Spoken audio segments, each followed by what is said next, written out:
You're listening to the Career Plus Life Catch-Up, episode number 85. Welcome to the Career Plus Life Catch-Up, a show anchored in reality to help you create a balanced life where you enjoy both your work and your life, because you don't have to choose. I'm your host, Cecile Ferry, a corporate executive turned coach and working mom. This is your place for insights, advice, and tools to optimize your career direction, balance, and confidence. I'm so glad you're here. Let's get into it. Hello, my beautiful people. How are we doing this week? It's great to be back. I'm recording this right at the end of January. I think by the time this episode will air, it will be February already. Wow. I really hope January has been kind to you and you have felt like still some ease and flow coming from the holidays and that you haven't hit the ground too hard. But maybe you have, and today's episode might be really helpful.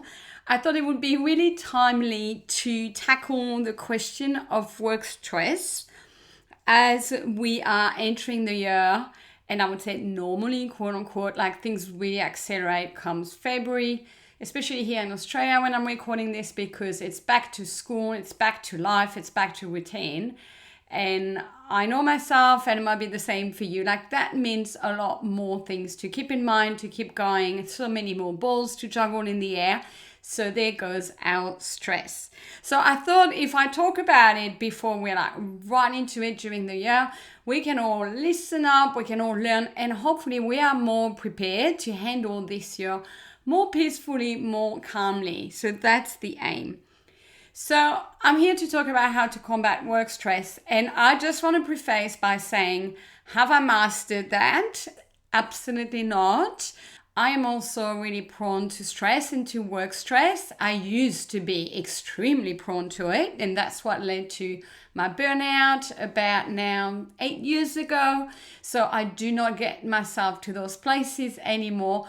But I have a tendency, right? And so the strategies and the knowledge that I'm sharing with you, I have been researching them for myself and I've been applying them to myself, and I still do it. So don't think I've got it all sorted. I'm also a work in progress, but I know a lot on the subject of stress. And I want to enlighten you because I don't want you to feel like you're powerless or you're helpless in the face of it. Even though currently, if you look around in society, it feels like stress is everywhere. We can't escape it. That's just part of life. I think that's a bit doom and gloom. I want to offer some empowerment today and some ways you can control it and feel better and just lighter overall in your work life, but that will also impact the rest of your life. So today I want to go under the cover of work stress in particular. I want to share with you and look and explore into what is sitting underneath that. Because once we understand, once we really get to see where it's coming from, because it's not random and it's something we can not entirely control, but mostly control. Like once we see that, then we can remedy it. There is no point me standing here and saying, this is how you manage your stress. Do this, do that. Which you might try to do and it will not do anything. Or if anything, it will just get you more frustrated, because that is not the way. I think you need to understand the root cause, have some awareness, and that is the journey I want to take you on today. So I hope you're interested. I hope you're excited, and let's get into stress together.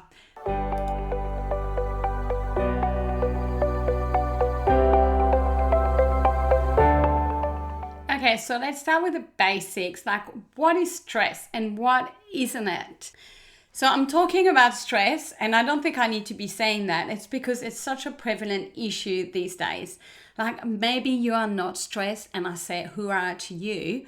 I've actually looked at the stats, and in the US, only 6% of people don't report feeling stressed at work. So if you're part of the 94% that are stressed at work, and it's actually 40% that report to be very or extremely stressed at work, right? So they're different degrees, but overall 94% of people are stressed in the US. So If you're one of them, you are in good company. As I said, I am too. And I think it's just part of the human condition, because especially the times that we live in with technology and social media and being connected all the time, like we have more stress coming at us all the time. I mean, more potential sources of stress coming at us. We're so connected and interconnected and things are instant. Like it is just going to foster that environment that I'm going to talk about today. But just I want you to know, don't feel bad.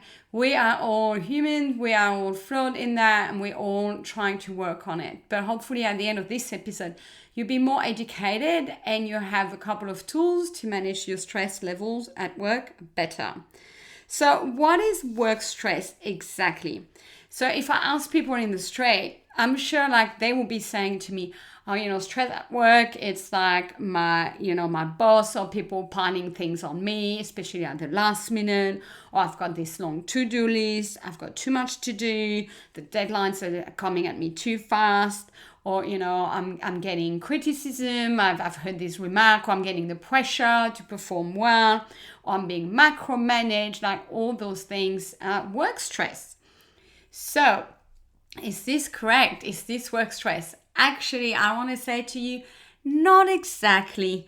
These are all effects. These are all circumstances happening, and they're real and they're happening. But work stress is our feeling in reaction to those circumstances. So let me say that again. It's not those events, those things, what people say that is the stress. We label it as stress. But stress is actually a physical and mental and sometimes emotional response in us. And that is in response to that stimulus that we've had. And I think that is just really powerful to sit with that, for starters, to separate the two.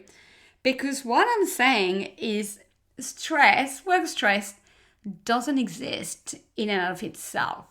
It doesn't. Like you can't just go, whoa, here's a big bag of work stress. It only exists through our thoughts. So there isn't stress as such. There are only stressful thoughts, if you like. So it's not really correct to say, I have work stress. It's more, I have stressful thoughts about work. And those thoughts then generate feelings. And we know those feelings, it's that heart rate going up, it's that beating in our chest, it may be feeling tighter, being out of breath, maybe sweating a little, just feeling all of those symptoms, which are coming from the release of the stress hormones, the adrenaline and cortisol. So I'm not here saying stress is fluff and it just lives in your head.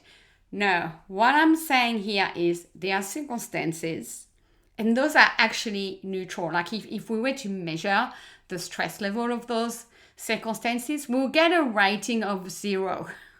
I know it doesn't sound like it, but what happens is we make up some thoughts, consciously or unconsciously, we make it mean something. And that thought generates a cascade of things in our bodies, like they are triggering the release of adrenaline and cortisol, because this is actually our body operating perfectly normally. It's saying, run, run, run. There is a threat here.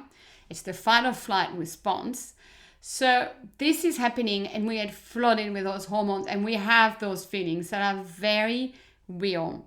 And those hormones and those changes happening in our bodies have repercussions, and sometimes pretty heavy ones, especially on things like our sleep, on our hormones, and potentially our fertility, and also mostly vastly on our relationships, how we talk to our partners, our kids, to our friends, right? This is just all an effect of how much in fight and flight we've been and how often and how chronically as well. I'm not going to dwell on that here, but this is what's called the stress response, and how long we stay in the stress response. We need to get out of it, and if we are constantly in it, we tend to stay in it, and we tend to not even realize this isn't normal. But it's actually our normal survival process of fight and flight that gets activated. But going back to those circumstances, they are neutral, as I said. They don't create the stress. However, I will definitely agree that some circumstances can foster less stressful thoughts or more stressful thoughts, right? They can encourage that. They can be a climate where people are more prone to not feel safe, pretty much. We're talking about survival. Like, let's not just say it's all on us, but we do have the reaction. I think it's important because it's empowering. Because if you actually understand that this kind of frightening response is entirely within you and your body, and therefore you can control it, it's more empowering than me saying to you, like, you're just at the mercy of what's happening in your environment. And the proof as well for this is if you take two different people that you put in the same job, I've seen that like through like replacement mat leave covers and the like, you put two different individuals, they have a completely different way to think, right? They might be in the same role working with the same type of people, yet they will react very differently and feel different stress levels. Someone might be extremely stressed, the outgoing staff member might be very stressed, and the person replacing them might be really chilled in the role. And then you're like, what changed? They're just two different people, they're processing it differently. So also I want to raise that stress is not to be confused with urgency or with busyness. Because busyness is the art of just jamming our days and our diaries with just like things back to back and the marathon. So this, to me, this isn't stress. We will have stressful thoughts about our capacity to keep up and as we go through our day about how we're feeling. But that's not stress. This is just jamming your calendar. This is busyness. And it is, again, a circumstances. And it's not urgency as well. Like urgency, how we perceive it, can give us stress, but something urgent cannot be stressful. You hear me? It depends how you react on it. So stress, you've really get it, is our reaction. It's our way of managing the demands on us, or maybe not managing them really well. And as I said, we've got more and more demands on us, especially I think since the pandemic, and having a heightened state of perceived dangers and, pressure working from home. We're all working longer hours, so our stress levels have gone higher. Plus, I'm talking about your work stress here, but it can't be isolated from other stresses in your life. If you have specific situation to do with money or home or family, for instance, that also can create stressful thoughts. We only have one mind, so it all goes in there, and we feel the same with work. So you can't really isolate just to work, unfortunately. And sometimes we just tend to be stressed all around. So it can be good to realize, am I more stressed at work because I'm stressed in my life? And, which areas do I need to really address the stress into first?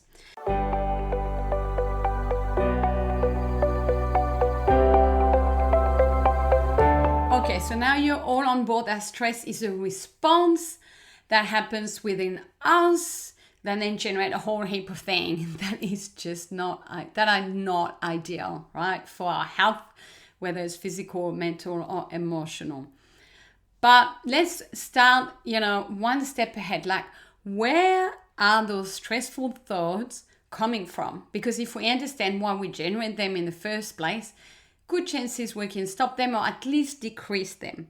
So I'm going to talk about two different origins of where those thoughts come from. I'm going to start with what I say, quote unquote, the easiest part, the conscious part. So these are the stressful thoughts that we have where we can actually name them and be alert and know what they are. In other words, they are the voices. I'm going to give you some example of voices. It could be like, I'm late.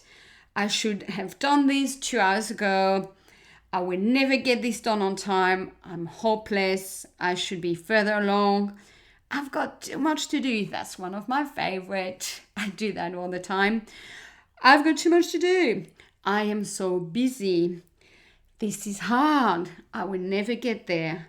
There isn't enough time. That's me too. Or I must do this right now, or I cannot start this up. See, like these are just examples, and it's those thoughts that in turn trigger the stress response with the adrenaline and the cortisol being pumped into our body. It's crazy, isn't it? It starts in our brain, goes all in our body. And those things, we tend to think them quite quickly, so it takes a bit of practice. But what to do then? Number one, you need to listen in. And I want you to nearly like write it down, because this is like your own stress song. So what are the lyrics?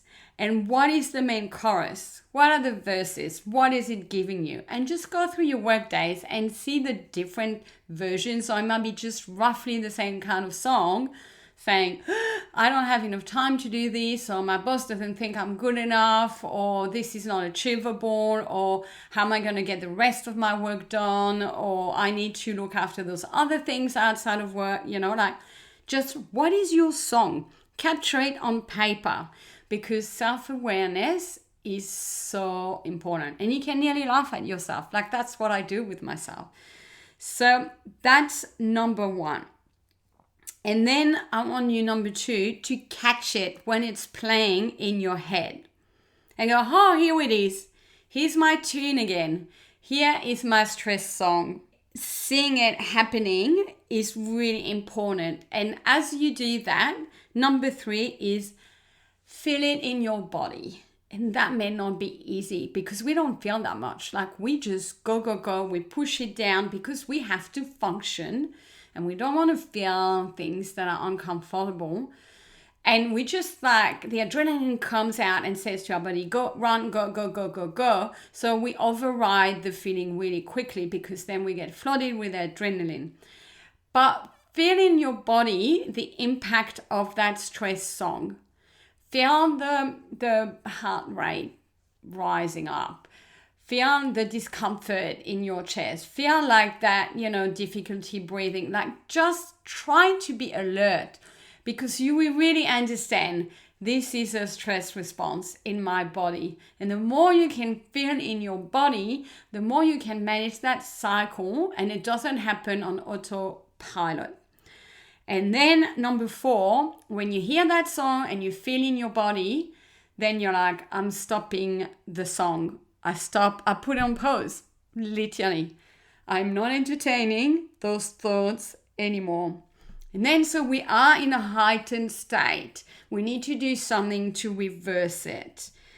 So what I suggest is either you play a different song, and that is to put you in a different mindset, to replace those thoughts with better ones.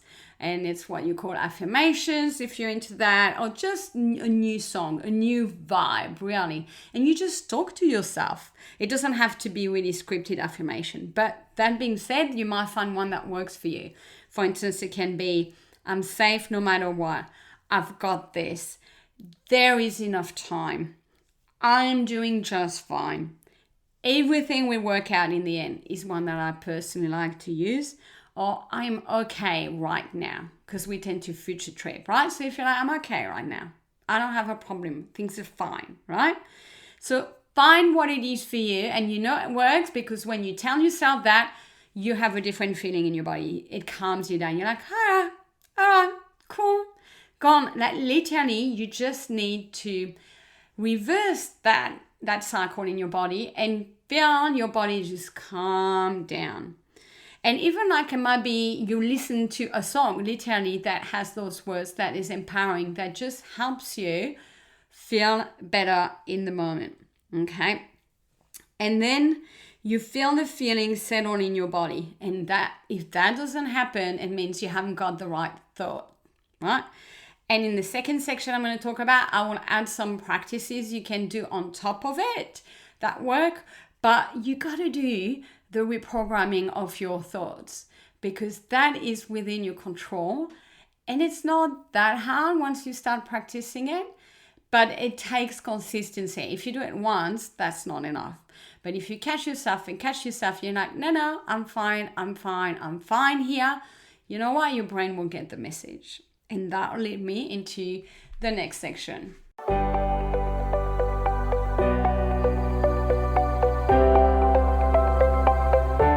Okay, here I want to delve into the unconscious part of our stressful thoughts. Because I wish everything was conscious, but unfortunately, it's only 5% of our thoughts. So let's capture those ones because they will help us feel better in the moment. But 95% of all our thoughts all day long are unconscious. So how do we know what's in there and how do we know how we fix it? And the thing is, there are thoughts in there that create stress, even if stress isn't there, or that are aligned to stress, so that if there is a stimulus that comes and it just links up just like a hook in your brain with that unconscious thought, and it reinforces it, it validates it, and say, here we go, we should be stressed here. This is a stressful situation. That's what your brain thinks. And then it triggers the stress response. And that is just happening in like a flash of a second. Super hard, right? But don't despair. I have some tools. But that is what's happening. And for a lot of us, especially if we have been conditioned when we were young to be in those circumstances and environment where we've had to think a lot of those thoughts about our safety. I'll get to that in a minute. But what's been happening is it's 95% of our thoughts, and they have been replaying and replaying and replaying because they don't change that much for years, probably since you were 7 or 8. So that is why this is way more practice. And basically what I'm saying is we're kind of wired to have stressful thoughts. Very good chances. But now you know, and you're going to start reversing that process. So what's happening? All those thoughts, they sound a lot like that stress song that I just covered in the conscious part. Probably just more general blank statements, but the same flavor. And that is stored there. And then your mind, your subconscious mind scans all day long, even during your sleep, for survival. Like it's looking to identify potential threats. And the thing is, it is not operating with a smart filter. It's not saying, well, at night, we don't have to worry about work. We should just worry about sleep. No. The mind is like, I'm still processing this conversation yesterday. And so the mind has not evolved to recognize when it's daytime or nighttime, when you're at work, when you're not. It uses the same programming as from, we were really young, and it just doesn't sort the threats. And it sees, when it comes to work, it sees like an email or deadline as a threat, or anything urgent, or, a remark that a colleague or your boss has made. Might not be actually like negative, but your mind just perceives it in a certain way that creates a stressful response, right? So that's what's happening. You actually kind of produce adrenaline on autopilot with 95% of your thoughts without even knowing it. Pretty scary, huh? But what matters is actually understanding, because it is still you, and you can still get in touch with that part of you, and you can over time change it.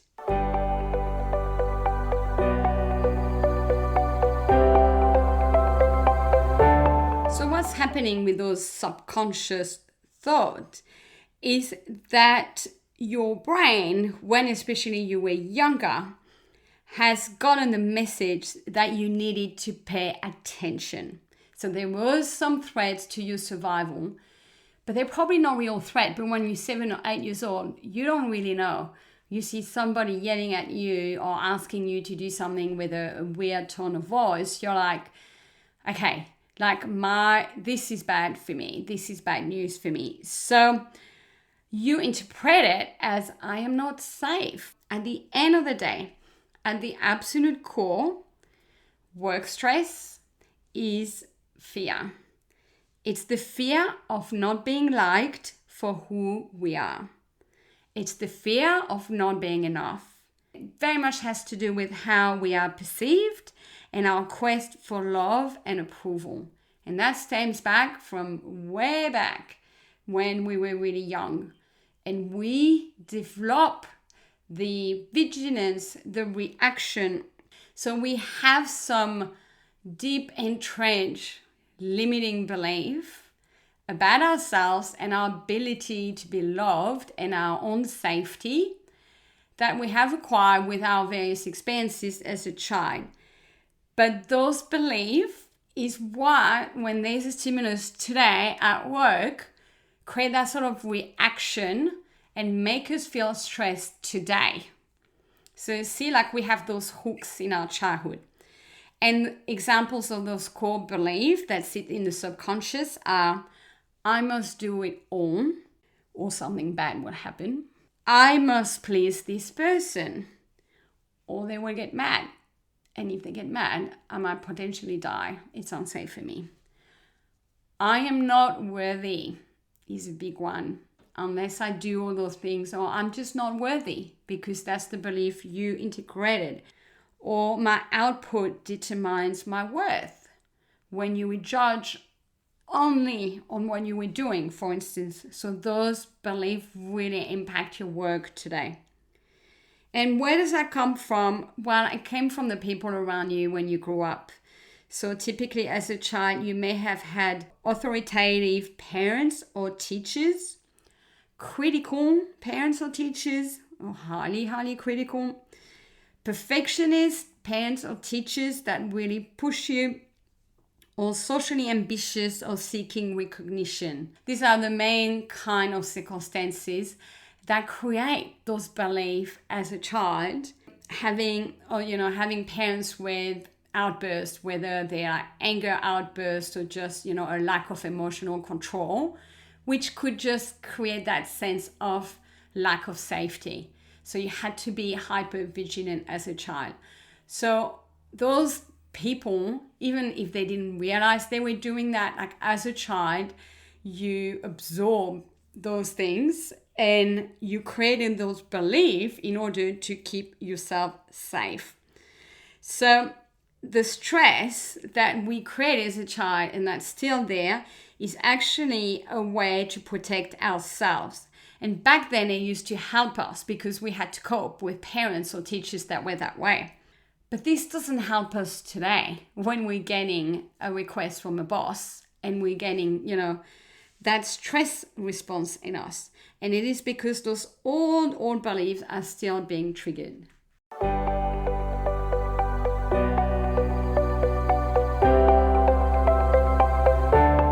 All right, so maybe that was a lot for you to digest and maybe a lot of new information, but there is definitely an unconscious part, and it is a big part in our stressful thoughts that we're having at work, and they stem from way far. So the work here isn't easy and it's not an overnight kind of fix, but I'll give you the basic steps because this is very much an inner work.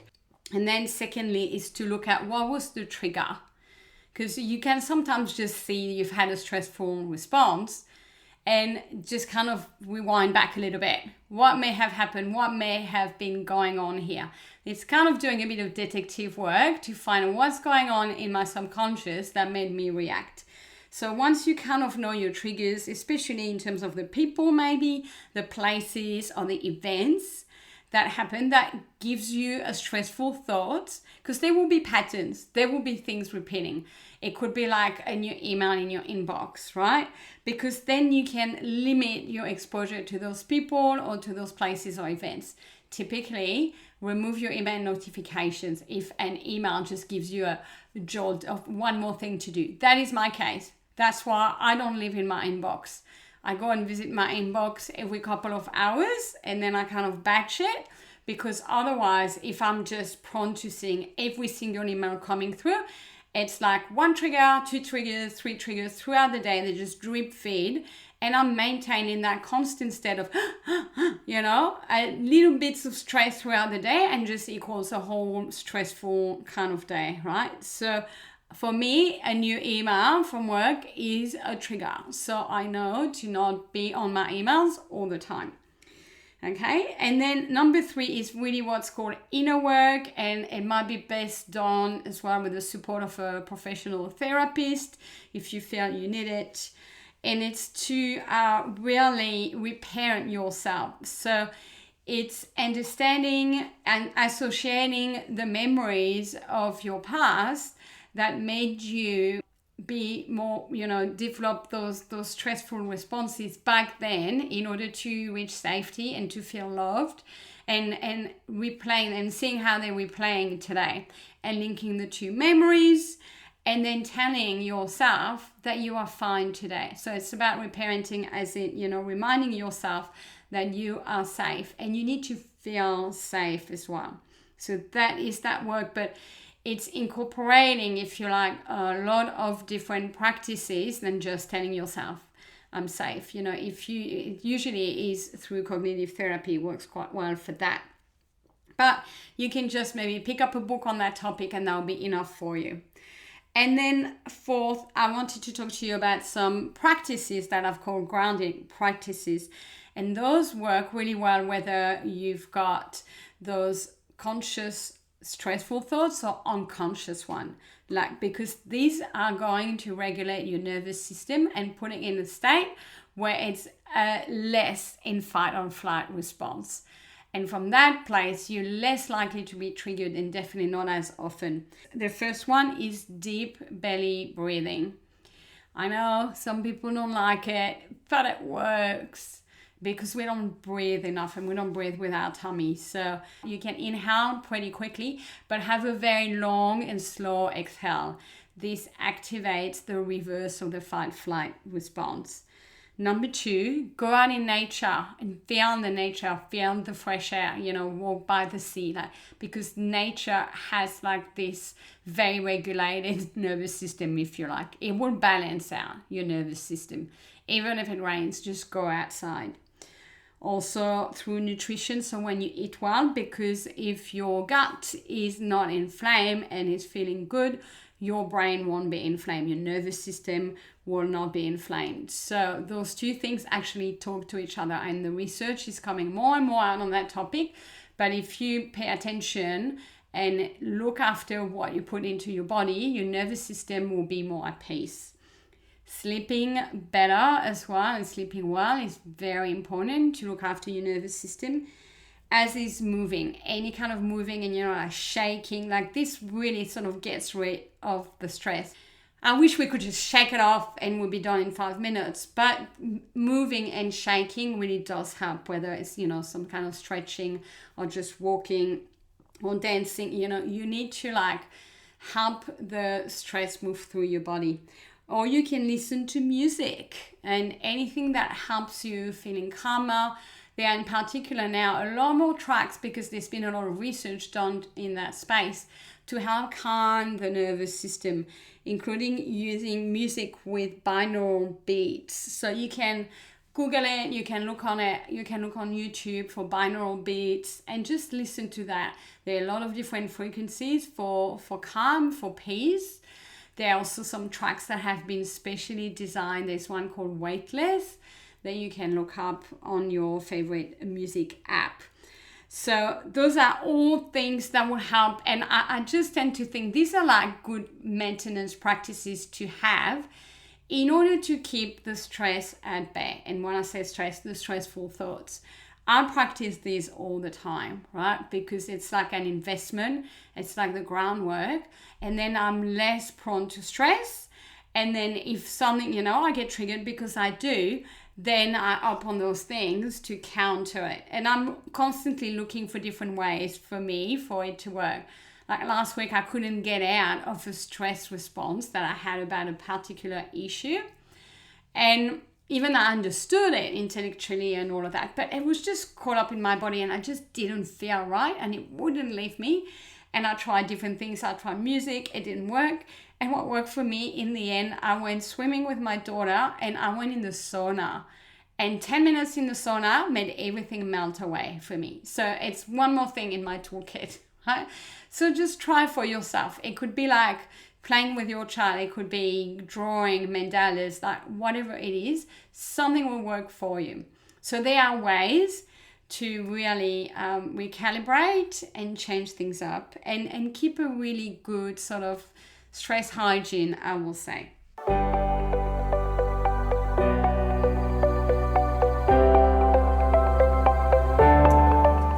Okay, we're nearing the end of this episode, and it's been a fair bit longer, but there's such an important topic, right? And I really wanted to explore it with you. So beyond everything that I have said, right, I will say that there are some things that you cannot control that happen at work. And stressing ahead of time doesn't really change. It actually doesn't. It doesn't prevent those things from happening. But meanwhile, they rob you of your inner peace in the moment. So very important to think about the things that you can't control. You know, like if there's a restructure, you can't control what decisions will be made. So stressing ahead of time doesn't achieve anything. So basically in those circumstances where you don't control, one word that comes to me that is from a TED Talk by Dr. Libby Weaver on stress, I will link it in the show note, is she says the opposite of stress is not calm, it's not peace, it is actually trust. And I really think there is a lot of truth in that. So it's being able to release things that we don't have control over, and we can just choose to have a stressful thought about it, or we can choose to trust. So where can you increase your trust at work? Or maybe, you know, your boss says something, your mind will go, well, my boss probably thinks X, Y, and Z about me. What if you trusted that your boss didn't think that? What if you trusted your boss thought positive things about you? What if you trusted that even if you stuff up, you know, you will still be fine and keep your job? I think we don't spend enough time trusting. We live in a world where it's all about I'm being attacked, like I've got to control. But we are quite weak at practicing our trust muscle, and I'm part of that too. So remember that the antidote to work stress is also trusting things at work, trusting how you're being perceived, trusting what will unfold, trusting what will happen, trusting the quality of your work. Like you cannot do too much of that. So up the trust. And beyond that, there's a couple of things you can do within your control to avoid putting yourself in those situations where you may have stressful thoughts. So beyond, you know, I spoke about knowing your triggers, so you already know, but I'm going to name a couple more that you could add to your list. So you may want to avoid fast-paced environments.